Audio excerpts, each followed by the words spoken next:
People really responded to it. To you. You don't even know how hard it is to get views on the internet. Will you just look at the comments?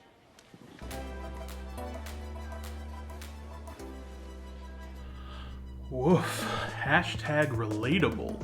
Hi everyone, I'm Dom Griffin, I'm a film critic and you're watching the Armchair Auteur. This is an ongoing video series I do where I review new movies, I talk about old movies, so if you like movies and you like pop culture and you like to see somebody pick those things apart, please consider subscribing. Today I'm reviewing Coppola's sophomore directorial effort Mainstream, starring Maya Hawke, Nate Wolff, and Andrew Garfield. Under normal circumstances, I'm kind of averse to really try-hard, twee-feeling movies like this, the kind that open up with silent movie title cards interspersed within a meet-cute between a lanky white boy in a rat costume and an adorable artsy gal set to a Deb Hines song, but Mainstream ends up being a little bit different than I imagined it would be from its opening scenes. What begins like an insufferable art house flick that made me want to fling myself off of a high wall into as many sharp spikes as possible morphs into something a little smarter and a little more relevant. It's like someone adapting Patty Chayefsky's Network script for millennials, or remaking Elia Kazan's A Face in the Crowd for a generation who grew up on the Kardashians, which is to say it ended up being a lot more my shit than I expected. Mainstream is essentially the kind of social media critical cautionary tale that would win Charlie Brooker a Humanitas if he wrote it as an episode of Black Mirror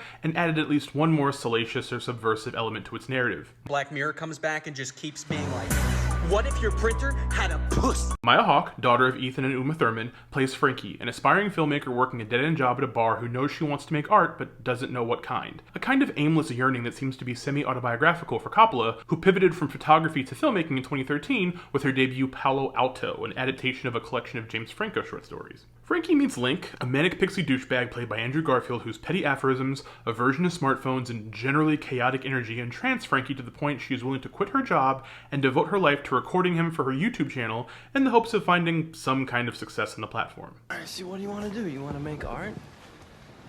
Or do you want to chase affirmation from faceless strangers?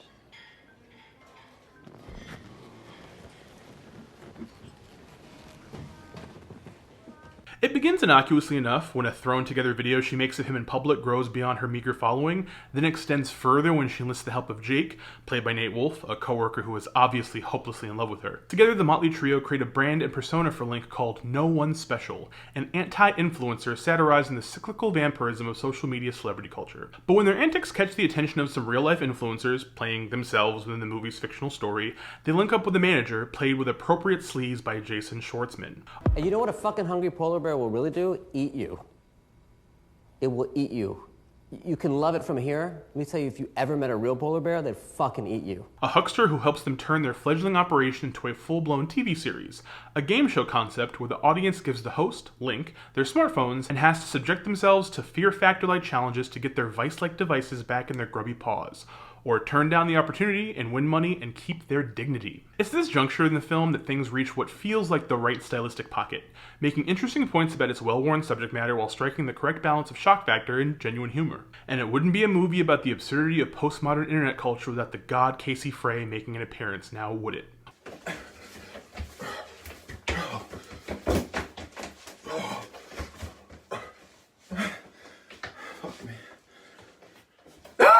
While the social commentary is the main course, Coppola's subplot side dish of the love triangle between her three leads proves pretty captivating as well.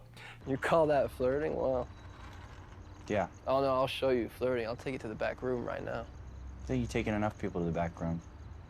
Yes, it's something we've seen in a million other movies, but the way she chooses to stage the conflict, with mirroring moments of almost kisses and last-minute head turns, captures the quarter-life crisis wistfulness pretty much every disaffected creative experiences alongside the self-destructive quest for clout the movie is simultaneously concerned with skewering. She finds a way to make this stuff compelling without making it constant foreground. But as fun as the film becomes in its second act, it falls apart not long after its stirring climax. A pretty powerful sequence of Link fully turning heel and taking the game show's gimmick entirely too far, forcing a contestant played by Euphoria's Alexa Demi to press a giant button that will post an unedited selfie to her Instagram page, revealing the giant birthmark she puts considerable effort into covering up. His shtick shifts from deluded satirist to literal Batman villain with the quickness, and though the sequence is well executed, it's been so loudly telegraphed that this dude isn't who he says he is from the moment he is introduced. His transformative arc is too obvious to have any real affecting impact on the viewer, because his character is beyond insufferable from the jump, a perpetual shitpost in human form. Be my guest, you Nazi cracker! Nazi? You know, there are people out there right now who don't identify as human. They think they're animals. trapped in the wrong body. And they're driving corporations nuts because how do you market sneakers to someone who thinks he's a cat? Garfield's performance is pretty daring, and he definitely pushes himself in the right directions. But for a guy who starts out so grating, there's nowhere for his arc, or the film itself, to really go, beyond of course a completely hollow final act where Link's true past is revealed to little fanfare, and he evolves into his final form, a man who refuses to be cancelled. That's what we want him to say. What a good boy. He's playing so nice. We're gonna let him back in the club. Fuck that club. We're fucked. But I refuse to let you straitjacket me. I gotta speak my truth, man. I'll hum the stage. I don't give a fuck. I'll fucking hum the stage. I'm not gonna play fucking Coldplay songs. I'm not gonna play Coldplay songs.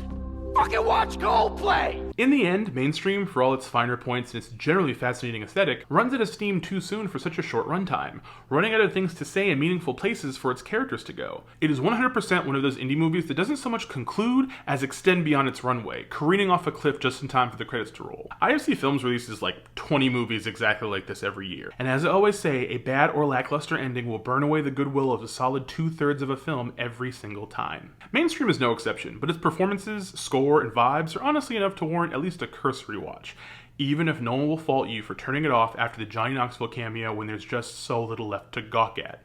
It's available on VOD right now. I think it's probably playing in some theaters that are open, like some of the smaller ones, and I liked it enough to give it a soft recommendation. I think there's enough here to be worth watching, to be worth checking out, but don't go with very high expectations, and like I said, you might get bored before it's over. Really the takeaway from this is that I think Coppola has like a real, future. Like obviously she's like related to like one of the great film family dynasties or whatever, so like clearly she's gonna get more chances to make movies, but I genuinely think there's something here in the way she tells the story, even if I don't think it fully sticks the landing, that makes me want to see whatever she does next. It also makes me kind of want to go back and watch Palo Alto, but I might wait on that. So yeah, those are my thoughts on Mainstream.